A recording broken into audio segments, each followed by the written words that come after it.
Hello, everyone, and welcome back to the Possible Podcast, episode 4 here today, where we're going to be talking about our favorite video game characters, as well as the possibility of Final Fantasy 15 on Nintendo Switch, and more.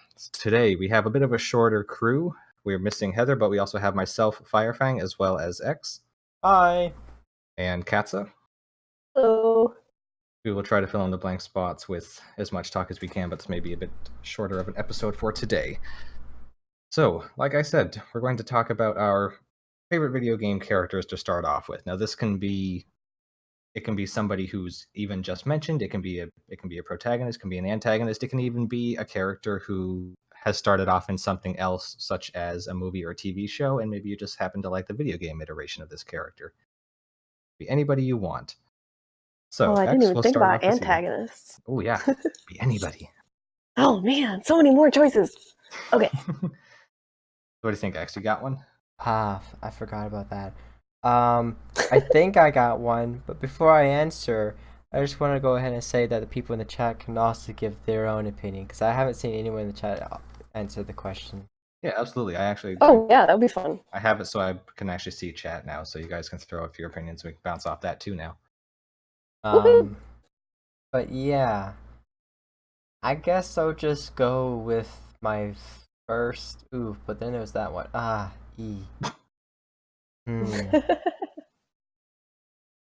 I'm just gonna go with my first video caring about character. I never really cared about characters before, but the only game I really invested a lot of time in, and the character I actually cared about in a weird way, would be Cortana. I was proud of the fact that she looked like she was naked, and I was a young boy, just like, ooh. I mean, that's fair. That is fair. So, plus, Cortana seemed like a really cool person, and she always made those snarky comments. And then you have Master Chief, who's just like, so. Yeah, I think Cortana really balanced him really well and brought a lot of character to the game. Yeah, so I'd say Cortana. I mean, if you've been in my stream, you know Chica is bae, but Add to the collection of scantily clad women that clouds your monitors. I am surprisingly not one of those people who have females as their wallpaper. Well, see, you're lucky because you have a much broader genre than I do. Being a Nintendo guy, the best I get is Zero Suit Samus. So I'm kind of low on the animated cleavage scale here. Oh man, I mean, you got Peach and you got Daisy and no, you really don't though. That's the problem. I mean, maybe Bayonetta if you want to consider, but that's not even really a Nintendo character. Yeah. They started off somewhere else, but still, you don't see a lot of people fantasizing about how they want to bang Peach behind their school library table or something. That's just not the way it works with Nintendo. I have to disagree with that. Of course. Rule 37. Peach and Daisy apparently are very popular. I'm sure they are because they're well known, but I'm just saying as far as I can't imagine a whole lot of people fantasizing about them. A lot of average normal people. See, I don't know. I don't. They don't I'm saying it's not normal, but I don't. Again, yeah. I don't look up these things, but when you have enough time and you're bored, you'll eventually find it. Off. That's true. Always keep it off. It's so fun. Yeah. Because then you can't find what you're trying to look for. That's funny that you mentioned anime characters, though, because there was one person I know, he had a mouse pad where, mouse pads have, sometimes that wrist rest. Yeah. Well, it was an anime character, and the wrist rest was her cleavage. Yeah, your hand just goes right there. That streamer I was talking about earlier, she actually has one of those. Yeah. I was like, wait, what? I mean, it's not a bad idea. Well, you are a single... Yeah, I was like, well, you are a single Navy guy, so have fun. Right. It's not a bad idea.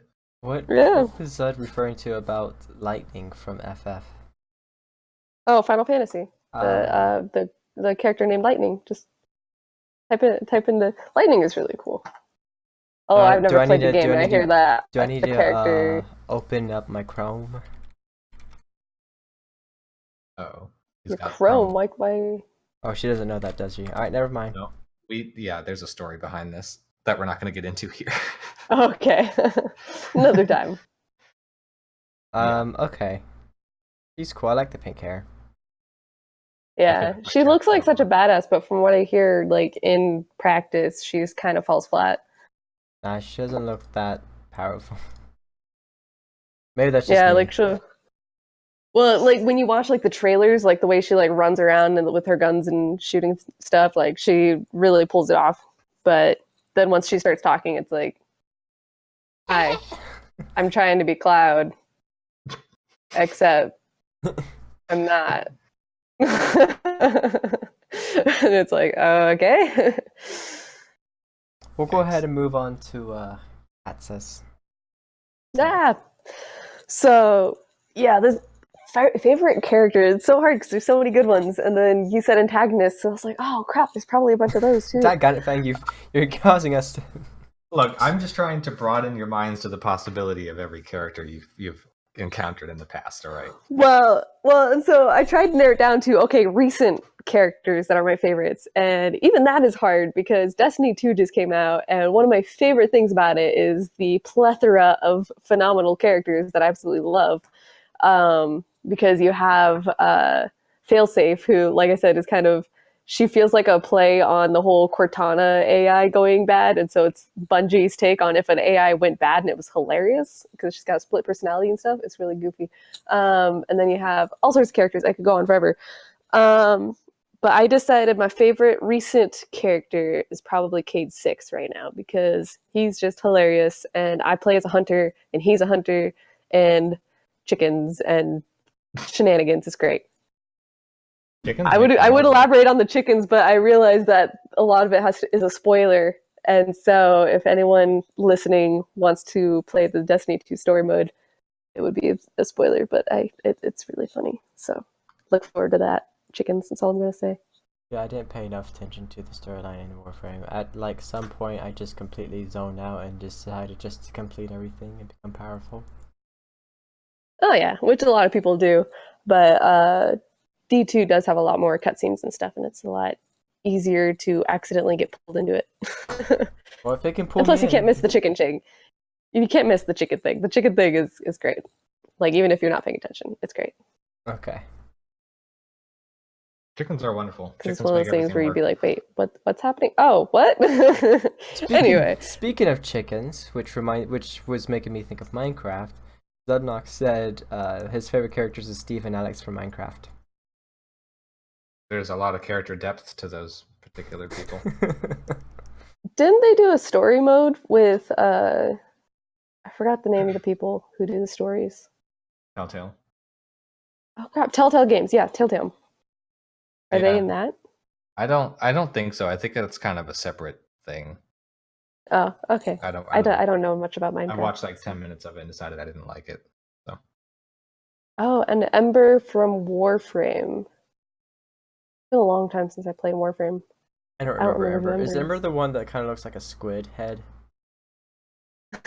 Like half the characters in Warframe can be described in terms of animals. Like the guy who looks like a chicken. No, the guy who looks like a squid. No. Like the villain. The other one. The villain looks like a clown head. Like his head is like a clown. It's open and then you see the inside and you're like, ah. What drives me nuts is like everyone has those weird chicken legs. It's so weird to me. Do they? Yup. I couldn't. I mean, my character is probably the most normal looking character. I chose the Mag, which basically looks like a girl in a spacesuit. Spacesuit, Samus. So you're Samus. Except much, much thinner. She's got a bigger spacesuit. You jealous? No. So, maybe. So Firefang, what's your favorite character? Oh boy. All right. Anyway. It all comes back around, full circle. Your own medicine. Well, no, I had mine picked out for years just listening to you two. Anyway, I mentioned before how Legend of Zelda Twilight Princess has always been like my starting point for gaming and stuff like that. And the main reason for that was because of the character Midna from that game. She's kind of Hey. the non irritating helper, which is a nice relief, because when you play things like Ocarina of Time, where you have Navi constantly piping up in your ear to listen, Hey, listen. it's nice to have an alternative. And there's so many annoying support characters that end up being like, you either having to do some sort of stupid escort mission, or you feel like they're like artificially thrown in there to advance the story or whatever. But Midna feels like an actual character with a legitimate, Yeah, she feels more natural. yeah, like she has a legitimate conflict going on, and she has a backstory, and she has a personality and stuff. And I feel like that's pretty rare for supporting characters. Yeah, and like when she's explaining things, it's not just like, oh, you have never learned how to walk across a room before. It's like, oh, well, you've never been to the Twilight Realm. You don't know like a lot of these dimensional things. Let me help you find your footing. Yeah. I mean, she does act as a tutorial, but in a very natural sense, and I feel like that's something really rare. I remember playing Skyward Sword when that came out on the Wii, and you have your companion there is Fee, who's like the spirit of your sword, and it gets to the point where she goes, "Master, the batteries in your Wii remote are running low," like right out It's in the like, middle of the game. fourth Like, okay, wall. it Okay. was immersive until you did that. Yeah. So I feel like from a writing perspective, the tutorial characters are probably the hardest to write because on the one hand, you have to teach the player how to play the game in case it's somebody who's never picked up a game before. But on the other hand, it's really easy for that to become obnoxious because people don't like being told what to do. And so it's like, yeah, you really want something that's not aggressive to piss people off, but you don't want it annoying. Like, that would be so hard to write. Yeah, oh yeah, I agree. I think Midna was really a phenomenal masterpiece of support character writing. yeah. I think I just related with her personality too, because we kind of have the same kind of dark, sarcastic outlook on things. So And it was fun to actually, get on board with it. it's interesting because you and X both picked supporting characters, Cortana and Midna, because they're both like the tutorial characters slash follow around characters that support everything. We like our girls. Well, it's not that's got nothing to do with it. It's more, I think, the fact that being a Nintendo guy, most of the protagonists in games are quiet. Oh You think yeah, Mario makes his sound, Link. but like nobody really talks. So it's That's all true. done by the supporting characters and the antagonists and stuff. Yeah, and that's kind of how it is with Master Chief too. He hardly talks, and so when you're investing in the characters, you end up investing in your supporting character instead of the main character because Yeah, they try to make the main character empty so that you can fill yourself in there. But yeah, then you end up really identifying with the supporting character because they're the only thing to really attach onto, and they spend so much time with you throughout the game. yeah. Like I've played Kingdom Hearts and Final Fantasy and stuff before, but I just don't connect to. I mean, I will say I love Sephiroth. If I didn't like Midna, I would like Sephiroth probably as my favorite. But I just Yeah, don't. I don't know.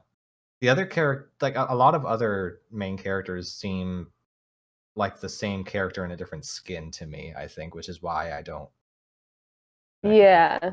Which is when you have unique characters, that's what really brings the game to life, and that's what I'm really loving about Destiny 2 right now is even the supporting characters, they don't just feel like quest giver number one, quest giver number two, quest giver number three. They actually feel like, oh, this is Hawthorne or oh, this is Failsafe. And they are so completely varied and so in depth. Like, even when you just hang out in their area and they're just talking to themselves or talking to each other, like, there's so much depth added to them. It's really cool.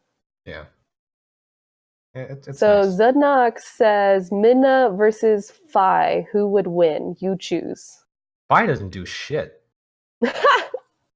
Like Fi is literally, she is your guide, and that's it. I don't think Fi was ever shown to have any real power. It was all the sword. I mean, when she does the whole thing with the sword, yes, but Midna fucked Zant right up, That's basically. true.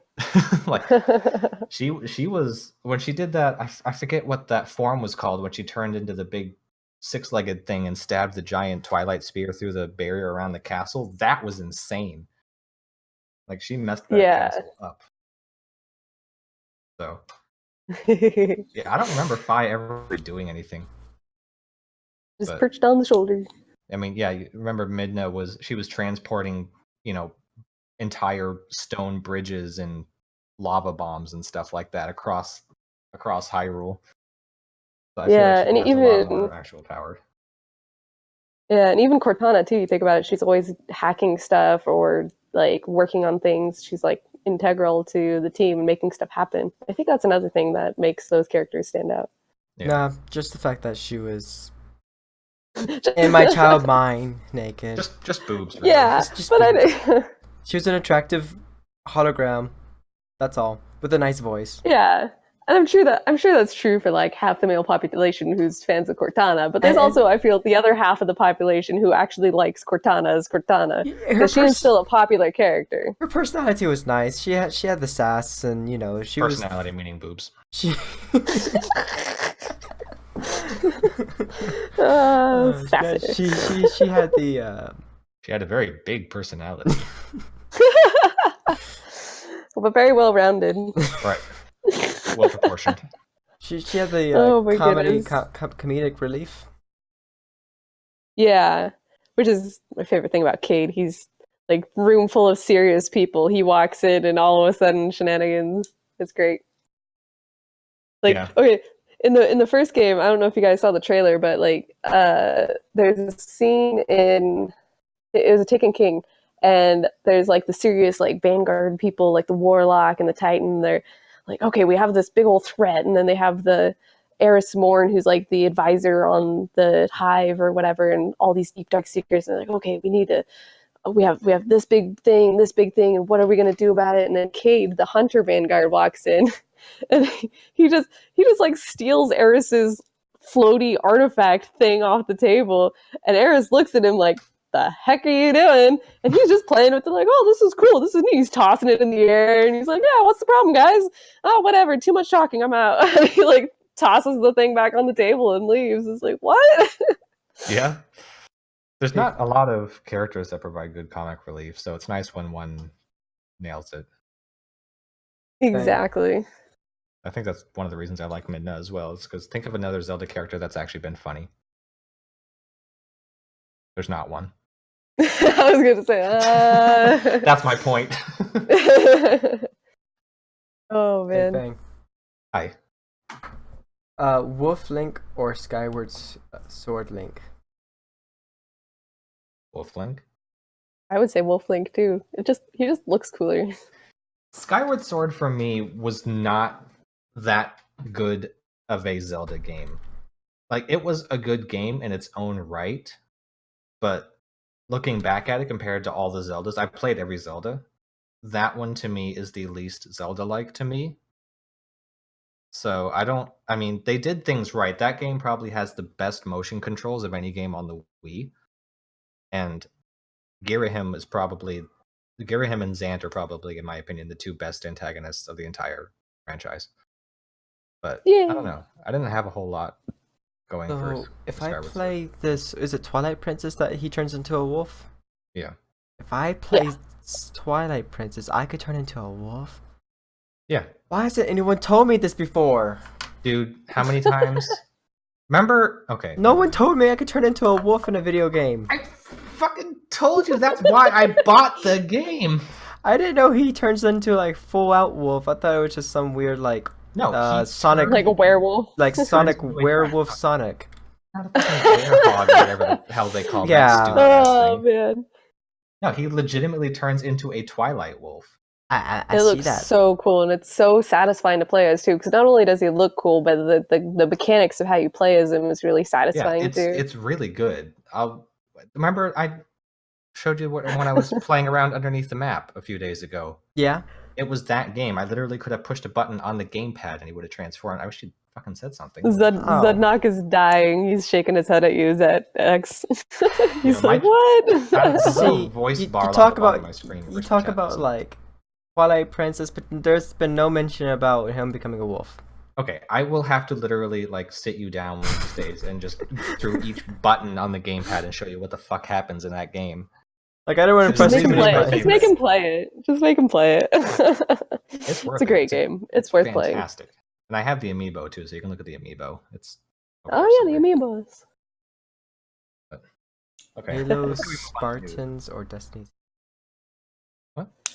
What So yeah, that Halo said earlier. Spartans or Destiny Heroes.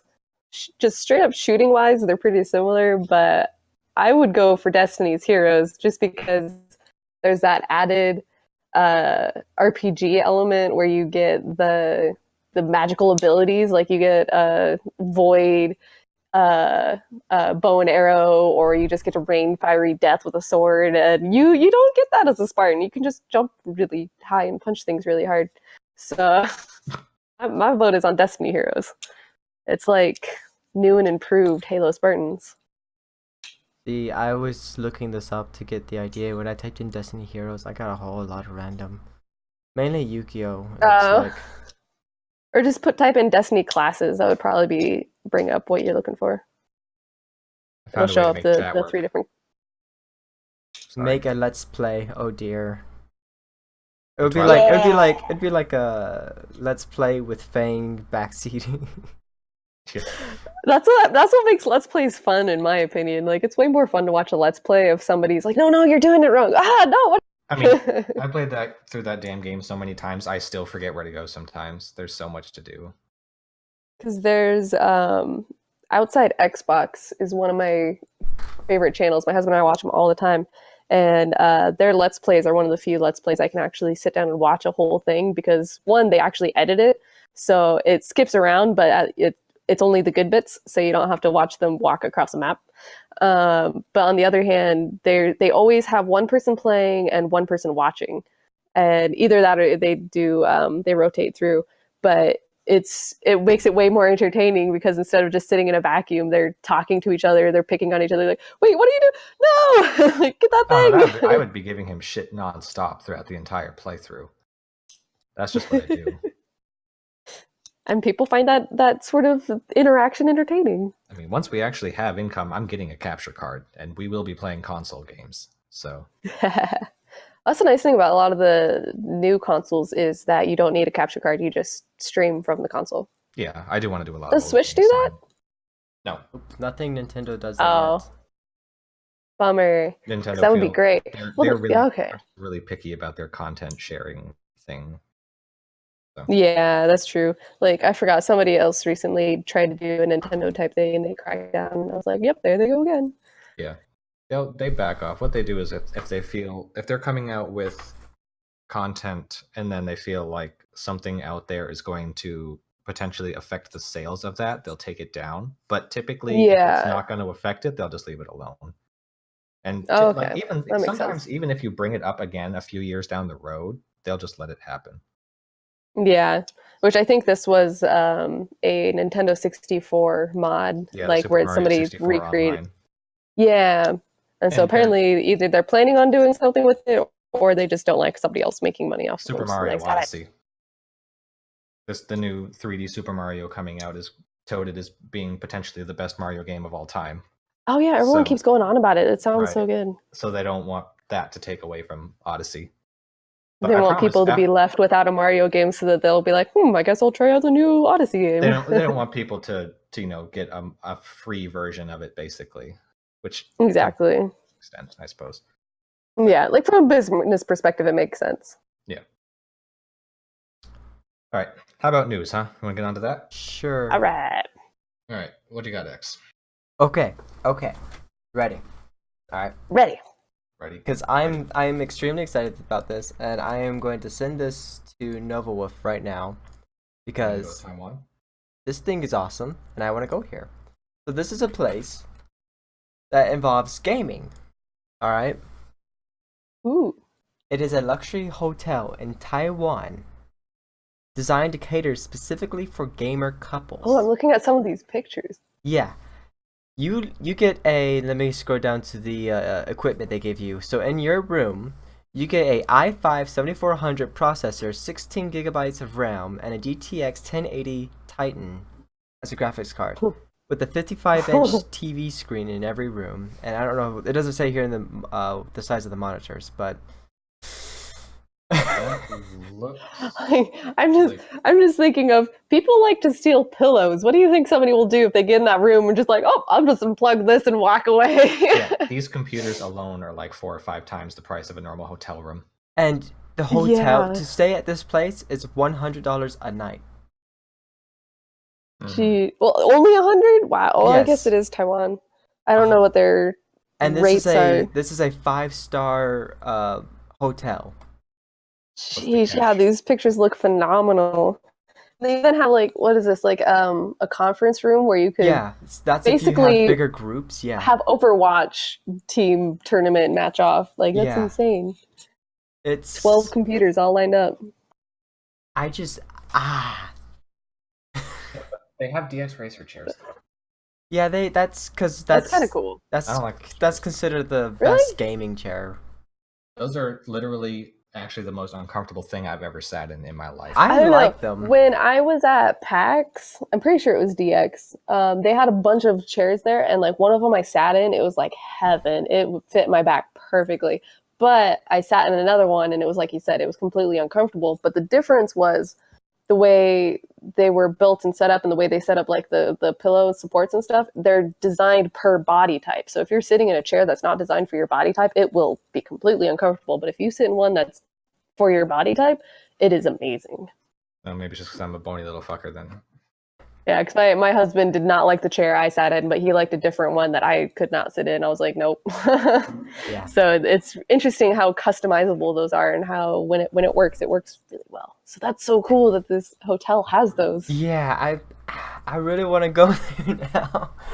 I'm confused about how it can be that cheap though. That's where I kind of wonder about the local economy, because if like the average hotel goes for like $30 US, then yeah, $100 would be 3 times the cost and would be a luxury hotel. So it just kind of a local economy thing. Yeah, I mean, kind of like how if you go to India, whatever. yeah. So Okay. it could just be an exchange rate thing. So $1 is 30 Taiwan dollars. That's And there it is. because So that would be 3,000. $3,000. Yeah, $3,018.90 or Yeah, 90, whatever they call it. That makes a lot more sense now. Yeah. I was gonna say, because for $3,000 I could buy that computer. Which is why like people like totally should go travel overseas, because I mean the most expensive thing is the airplane ticket, and then some countries by the time you get there you're good. Yeah. I have $1. What can I Things do cheap. this? You can have this hotel, this meal, this and this. Oh, cool. Found a $5 bill. You could hire a worker in India for a day. You can what? I was saying you could, with $1, you could hire a worker in India for a day. I'm pretty sure that's what they get paid. I don't know. This was like 10 years ago when I read it, but yeah, wages have probably gone up since then. And like, this would be amazing. But the only downfall I see this having is when you have that many people playing video games. I imagine the latency in the internet is gonna not be But if so they're gonna well. have it set up like this, they better have their internet situation figured out. Yeah, especially because I know Japan and Korea are insanely good with internet. China, it depends on where you are, but yeah, since they are right on top of the factories that are making all of the networking technology, they actually can get it for really cheap, and they actually have really strong infrastructure for a lot of internet stuff. So And yeah. bang, here's something I saw at the very bottom of the article. It was gaming is hugely popular in Taiwan, with Nintendo consoles being as essential to a household as a rice cooker. Yeah, Nintendo's there you go. They've always been super friendly to like neighboring countries, which is why you see a lot of them in Japan and in Taiwan and South Korea and stuff like that. They're very accessible there. I need to get a rice cooker. Yeah, like the games like and everything are super popular in Asia, and that's why a lot of Nintendo games come off as weird in America, is because it's not catering to America, it's catering to Asian audiences. Yeah. and that's also why the 3DS does so well, and is because you get a lot of people who have hour commutes on trains, and so like Japan had smartphones 10 years before the iPhone came out, and so they're always playing on smartphones, 3DSs, whatever's portable. Yeah. And that's where they spend like half their time. So a lot of that's why it people were does so bitching well. about how Mario Party, the the new Mario Party coming out is only on 3DS, so that's because people are spending all their time around other people with 3DSs in Japan. So there's not Yeah, a whole lot of whenever switching something right like now. that happens, it's because it's not made for America. Like there is a big market in Asia too, and Right. They do Nintendo does that. prioritize their local market first. So, Yeah, which is a smart move because they have that market, they own that market, might as well keep it. right. No need to go chase greener pastures elsewhere. Nobody in Japan's ever heard of Sony. Really? Yeah. Like Wow, Sony which is funny because it's a Japanese company. I right. thought It's completely Yeah. unheard of. So, like even Yeah. same thing in South Korea. Like my best friend, she's all about South Korean culture, and she says that nobody has PlayStations. It's all Nintendo. Which makes sense because their games and everything are super westernized. Like Yeah. they're all about the American market. So I mean, that's why. Final Fantasy and Kingdom Hearts is about as Japanese as Sony gets. I Yeah. almost forgot to mention something. What's that? So if you either they also have the option for people to not stay there the night and just be there for an hourly rate. You can pay that's cool. You can pay $12 an hour during weekends, and then for 15 hours, $75. Which I mean, for a couples hotel, that's the way to maximize your profit. Yeah. I mean, some couples don't need a whole day. Which, like, yeah, that's another thing in Asia is couples hotels are super popular in Japan and apparently Taiwan and stuff. It's a thing. So if you ever do travel to Asia, be very careful what kind of hotel you book because there are a lot of couples hotels and you may end up in a very weird place. It's a weird. their whole intimate culture is very predominant.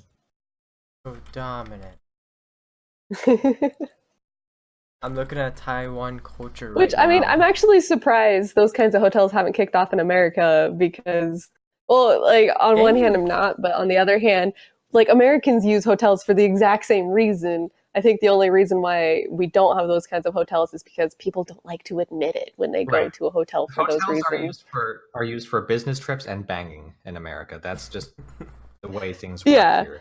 And so it's like I'm surprised the marketing doesn't capitalize on the other aspect of that like Asia does. Very distinctly split the hotels into those two groups, and people will disperse into those two groups, and nothing will change otherwise. Like, why don't they just do that? Yeah. Which is pretty much what they did in Japan. I mean, you have your couples hotels and you have your regular hotels, your business hotels. We also have vacation tentacles. hotels. We do not. Oh yeah. And then they have like the little local, like their version of bed and breakfasts where you're sitting in like a traditional Japanese home. I forgot what the name of those are, but they're really cool. I mentioned the vacation because I was thinking about Disney. Oh yeah. Oh yeah, they have a Disney World over there, don't they? Me and Fang went to Disney and I had to go get my hotel. And they had a bus and everything for Disney, so that if I was the person going to Disney, they'd give me a ride to Epcot and all that good stuff.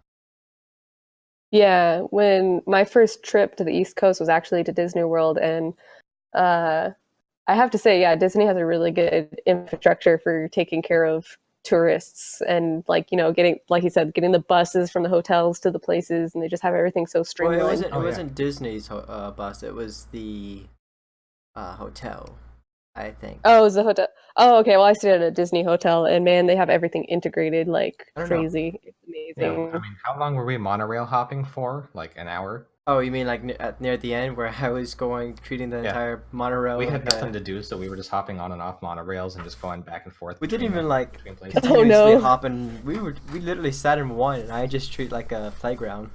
Yeah, just gymnastics on the bars and stuff, and being upside down. We got kicked out at one point. We didn't get kicked out. We left. We got kicked out of a park, and then decided we didn't want to go back to the hotel yet. So we went on the monorails till we got kicked off those. Sounds like fun. Yeah, but yeah, for the extra money though, there was the party that we weren't supposed to be at, and we didn't care, so we stayed anyway. And then oh yeah, my parents got kicked out of House of Blues that way. Yeah, yeah, that leads to there. Yeah, and I never got my selfie stick back. Right. Apparently that's a dangerous weapon, and they had to confiscate it. That was A pretty ballpoint pen is a dangerous weapon. Like, A fucking cotton swab is a dangerous weapon. I could. Never mind. that's a whole nother podcast. But my mom was okay with that. She was like, I can get another one from the dollar store. I was like, okay. Yeah, it's no terrible Yeah, loss. those things are cheap. Rank B lethal weapon. It could be. You never know. Somebody out there is But yeah. with a selfie stick. But I mean, if you I can- guys ever go back, I highly recommend new hotels. Even though they cost a little bit more, they definitely make it worth your while because they have, like I said, they have the transportation to and from all of the parks. You get to stay after hours, and if you buy stuff in the shop, they send it straight to your room, so you don't have to carry it around. So Yeah. we bought way too much crap. It was great. My girlfriend and I at the time stayed in the All-Star Music Resort, I think, which was part of that whole system. It was nice. Okay, nice. I actually found so a nice. really nice, cheap hotel that wasn't too far and had free transportation to Disney. I'm like, all right, I'll go for it. Yeah. It was so funny.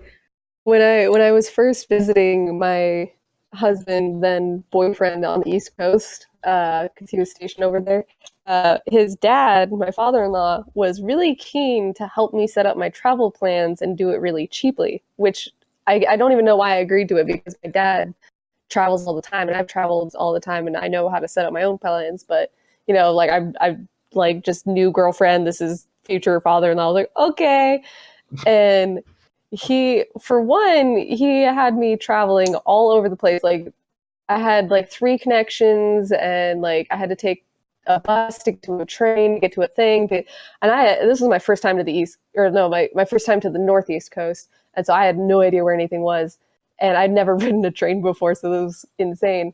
But then the hotel was one of those hotels where you get in there and like the towels haven't even been taken care of yet, and everything's kind of sketchy. You're like, whatever, it's a place to put my head. And then as soon as it's nighttime, you hear like, the banging noises next door, and it's like, great. Yep. I'm like, yeah, I should stop letting him make my travel plans. Yeah, as long as you don't mind brushing cockroaches off your sheets before you go to sleep, then you can get it. Yeah. Yeah, there's something to be said about spending a little bit extra sometimes. I was perfectly happy with mine because I checked the reviews on all the hotels that was in the area. Fang, didn't you say like you kind of you wanted me to plan for the next time you and Bucky wanted to go out? Yeah, because she was one of those people who was like lower middle class, but she liked to pretend that she was higher class. So she tried to just buy stupidly expensive things all the time. Oh no! You had an agent helping you out, right? Or something? Yeah, we had an agent because we didn't know what the hell we were doing, and it was cheaper than what we found. But yeah, there were cheaper options. I'm sure you were able to get like packages and bundles which help lower the price. We tried especially for Disney World for a while, and we ended up saving like $400 or $500 by going with the agent. But then, come to find out, her dad actually had known an agent who had quoted it for like a couple hundred less than that. So, oh wow, she wanted to pretend that she was God, so we ended up spending a lot more than we were supposed to. Oops. I had my mom. She's a great agent. I highly recommend her. Well, next when we go to PAX, I'll talk to Taylor about it. I'm sure. Yay, PAX! More than likely, I'll be working something out for myself since Taylor has you covered. Well, that's only so. Moving on. I was gonna say, getting back to video game news, right, as opposed to travel expenses. Right. So should probably move along. Okay, so my turn, isn't it? Yep. Okay, cool. Well, so my story is have you guys heard about how Fortnite made a battle royale that's basically PlayerUnknown's Battlegrounds? Yeah, I was watching a live stream actually yesterday where they were talking about it and how everybody was grumpy about it. Yeah, so it's interesting because not only is it blatantly like we just wanted to be PlayerUnknown Battlegrounds, well, and then they also made it its standalone thing for free, which now that puts it as like direct competition with the game. But not only that, but apparently when PlayerUnknown's Battlegrounds was being developed, they worked really closely with the developers at Fortnite because apparently they're the creators of the engine that Battlegrounds was built on. So the people at Fortnite actually had a lot of inside knowledge about how Battlegrounds was made and what made it tick. And so the fact that they use that knowledge to make their own game, well, there may be legal repercussions for that. And Fortnite is, or not Fortnite, but Battlegrounds is, has publicly voiced their displeasure with Fortnite's activities and are contemplating further action. So that means they probably hired on some lawyers and they are going through that stuff and they are going to be going after them. So that'll be some drama. Yeah, I don't blame them, honestly. Like, if it was a separate company making their own competitive game, then that's something different than a previous asset actually using the same basic foundation to create almost the same thing. That's not because I'm all for, like, you know, League of Legends basically ripped off Dota, and like everyone's ripping off League of Legends, and you see stuff like that happen all the time, and it's one thing to be in, like, look at another game, say, hey, we want to make one of those too, and that's fine, and that's how you get competition, and that's how you get better games, is through competing like that, instead of just being stuck with the original that might not be as good as it could be. But at the same time, like in this case, like we were saying, they had inside knowledge of how the game worked, so that gives them an edge over the average developer, and that gives them an edge against this competition that they're replicating. So that's a bit more of a no-no. That's a bit of a, okay, now you're just doing some shady. Yeah, no, you can't do that. It actually, it's funny. This sounds exactly like what happened with PlayStation and Nintendo back in the day when they were developing the PlayStation together. Yeah, but I can see how PlayStation, that could be more of a calculated risk where they would make more money off of selling that, and then it would be enough to cover the legal expenses and still have a profit. Whereas with Fortnite, I don't know if they're going to make enough of a profit to justify the legal expenses of losing a court battle. So no, I don't think that. I mean, as popular as Battlegrounds is, I mean, I guess that is a possibility that they could get even half that market and make a lot of money, but I doubt it. And so this is probably just going to backfire real bad on them. Yeah. No, I feel like PUBG can cover their ass one way or another with this, but I don't think Fortnite really has any kind of leverage at all on this situation. They're just digging themselves. Yeah, they're definitely going to lose it. Yeah, and yeah, they're definitely going to lose the lawsuit. But yeah, I think even if it was a calculated decision, it was a bad calculation. Yeah, I mean, what would you expect? Well, like it's like I was saying before. Sometimes you go into a situation saying, we know we will lose this court battle, but we know we will make a crap ton of money that will be worth it. And then it's a calculated decision. You go into it knowing you're going to lose. But in this one, I feel like they miscalculated. It was, yeah, they highly miscalculated. That'll be fun. Either that, or they just saw everyone else ripping each other off, and were like, "Oh yeah, it's an accepted thing in the industry. Everyone copies everyone. Oh well, people copy each other without insider information, and that's where you messed up." Yeah. I don't know. I mean, Sony basically did take the PlayStation away from their Nintendo partnership and run away with it and turn it into their own thing, and nothing came about of that really. So, I mean, I guess there, to an extent, is a history of it being okay, but yeah, it's turning out okay anyway. It's a very common thing in the tech industry, especially with cell phones. You see cell phone companies ripping each other's technology off all the time. That's half of why the cell phone technology has been advancing so quickly, is because one person will have the patent and technically nobody else is allowed to use it, but everyone's using it and then they're just settling it in court. But the money they make off of it is enough to justify them just ripping each other off all the time. And so they make those calculated decisions all the time. Well, we'll see. I mean, one way or another, I don't think, even with that, the potential for legal action, I don't think they're going to be able to do anything that's going to set it apart enough where it's going to overtake PUBG anyway. It's still going to be the more popular. Yeah. You said sure, it's got too much of a following already. You said it was called Fortnite? Yeah. Fortnite. Okay, and you said it was free? Yeah, it's free, and they said that's going to be a standalone. I don't know if I'm looking it up right it's now. out. It seems to be the minimum cost $39.99. Well, I saw the And then you can pay as much as $149.99 for additional features. it might not be out yet because they announced it, but I don't know if it's actually out yet. Because I'll give you the article here. And if I go back a few, I think they were saying about Fortnite Battle Royale will be free as of September the 26th. So they're making money. It says Fortnite's Battle Royale mode is launching as a free mode for Xbox One, PlayStation 4, and PC. Be completely free for everyone from the 26th of September. Yeah. There's no need to have paid for the base game. So yeah. So that'll be it's going to be free the 26th, but they're already asking money now, and they're asking for quite a bit.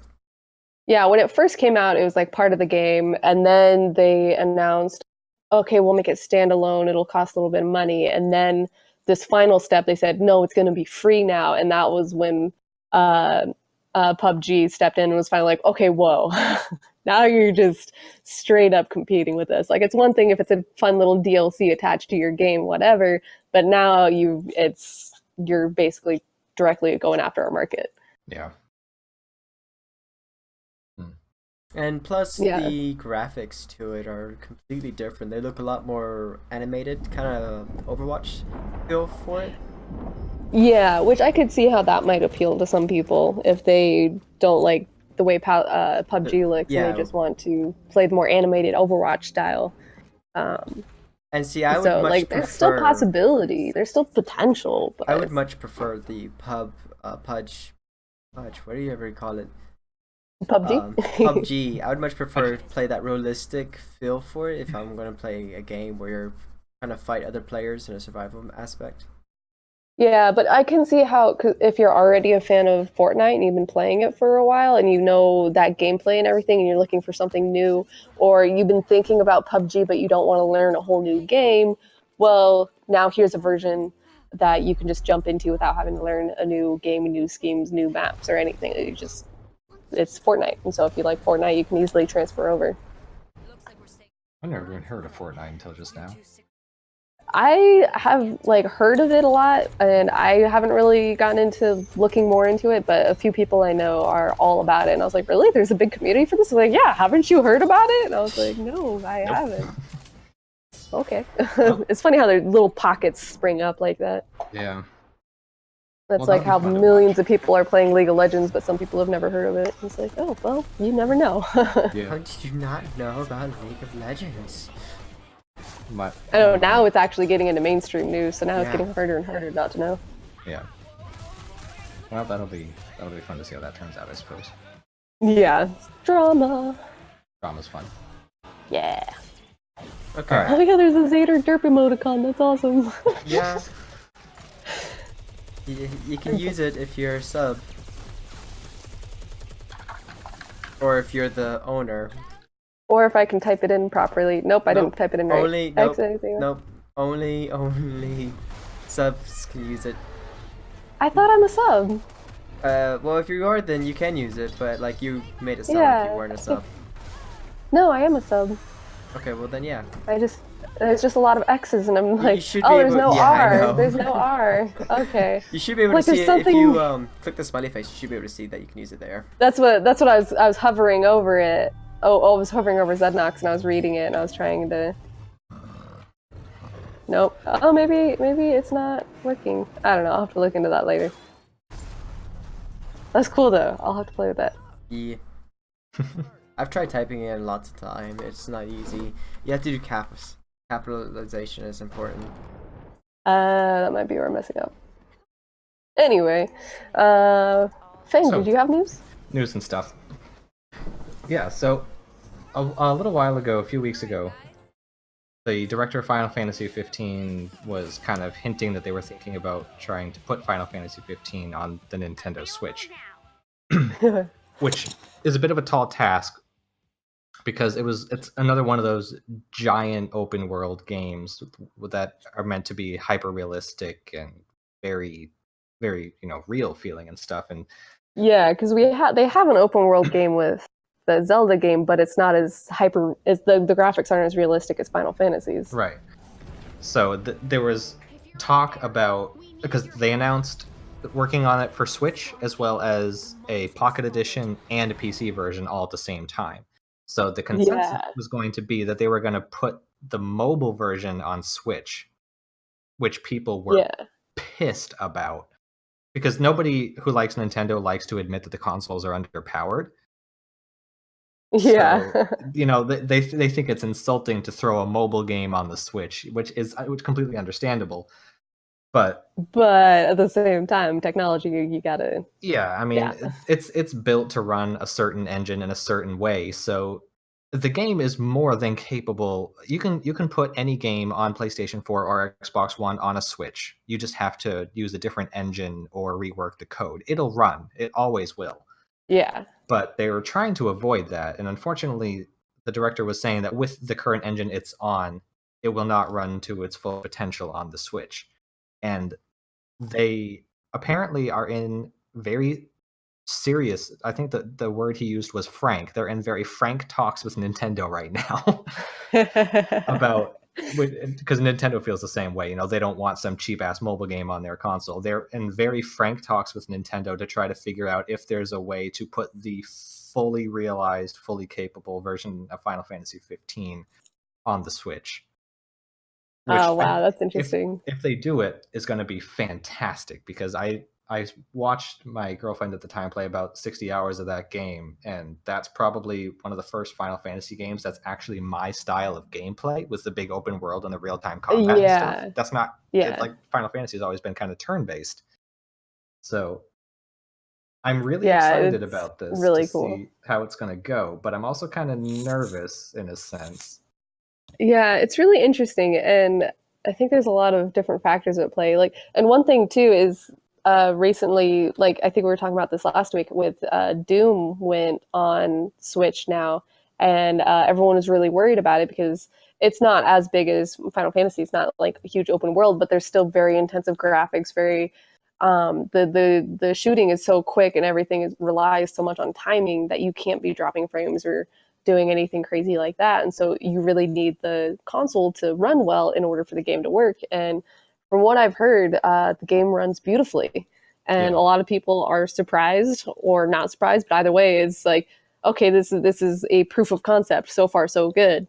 And I think there's a lot to be said too about like you were saying, like engines and the way things are made for a certain console, because one thing that I learned when I was looking up CPUs and everything for computers is one big difference in the benchmark tests for games. Some games are built specifically for an Intel CPU and perform better on an Intel than an AMD, whereas other games are built specifically for an AMD processor and actually will run better on an AMD. And that's why a lot of times when you're talking to computer people who really know building gaming computers, they say, well, what games are you playing? Because that will change a lot of what kind of rig you want. But it's interesting how the developers can choose which systems things run well on just by how they build the game, because that's something people don't usually think about. Right. That's kind of the difficulty they're dealing with now, is the Switch is running off of a very powerful version of a mobile processor, but the console itself is built to run the Unreal 4 engine, which is known for being a hyper-realism engine. It's what Rocket League Yeah, runs off of. It's a very popular engine, but that's not what Final Fantasy 15 was coded for. yeah, and all of these games were built specifically for Xbox and PlayStation, which are like hardware speaking, they're close enough that developers can like build it for those both.